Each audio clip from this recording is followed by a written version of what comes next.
Bonjour à tous, je reviens rapidement sur le cours, donc chapitre 6, suite arithmétique, suite géométrique. On a déjà fait deux paragraphes, un sur les variations, un sur les suites arithmétiques.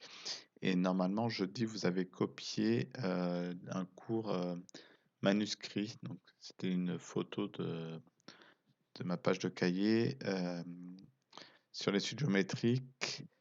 Là, j'ai fait une version en diaporama, donc il y a des choses qui ont déjà été, normalement, vous avez déjà dans votre cours. Hop, voilà. Donc, suite géométrique, normalement, ça c'est écrit. Ça modélise des phénomènes d'évolution relative constante. Donc, je vous explique dans quelques instants ce que ça veut dire. Vous avez une suite géométrique, ça, normalement, cette définition, vous l'avez déjà écrite. Derrière, vous avez une première remarque qui dit que dans une suite géométrique, c'est ce qu'on voit là, on passe d'un terme à l'autre en multipliant toujours par le même nombre parce que la raison Q, elle est fixée. Donc ça, c'était la remarque du cours. Derrière, vous avez l'exemple, j'y reviendrai pas après. Et juste après l'exemple, ça serait bien d'écrire cette remarque. Donc on les utilise quand on a des taux d'évolution constants. Par exemple, si vous avez une augmentation de 2% ou une baisse de 10%. On a déjà vu plusieurs fois, surtout en automatisme cette année, que augmenter d'un pourcentage ou diminuer d'un pourcentage, ça revient à multiplier par un nombre.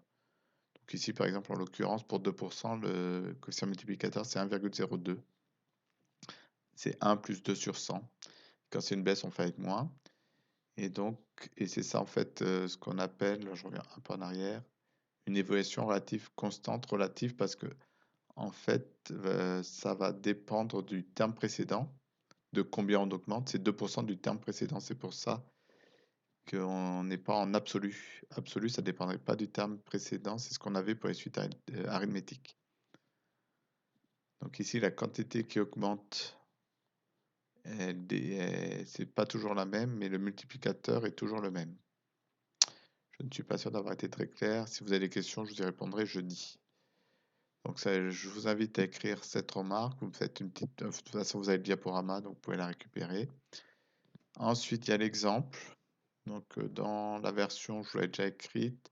Si vous voulez vérifier, normalement V1 ça fait 100, V2 50, V3 25 et V4 25 sur 2 ou 12,5.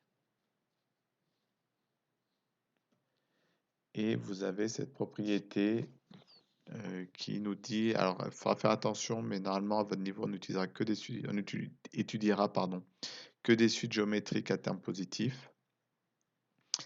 Et il faut savoir, c'est un peu comme pour les suites arithmétiques. Donc il y a des conditions sur la raison pour savoir si c'est strictement croissant, décroissant ou constant.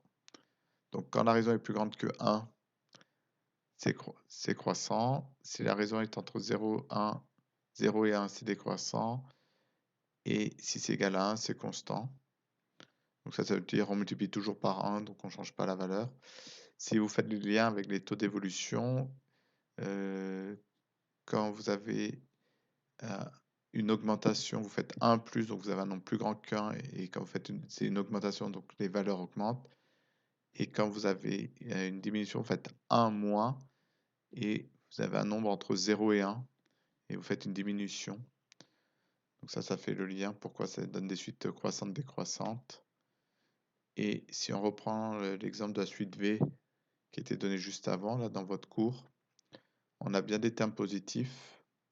On part de 200 et puis on multiplie par un demi, à chaque fois on multiplie par un nombre positif, donc on a toujours un résultat positif. Et la raison, c'est un demi, c'est 0,5 qui est bien compris entre 0 et 1. Donc on peut appliquer la deuxième ligne de la propriété et ça nous dit que la suite est strictement décroissante.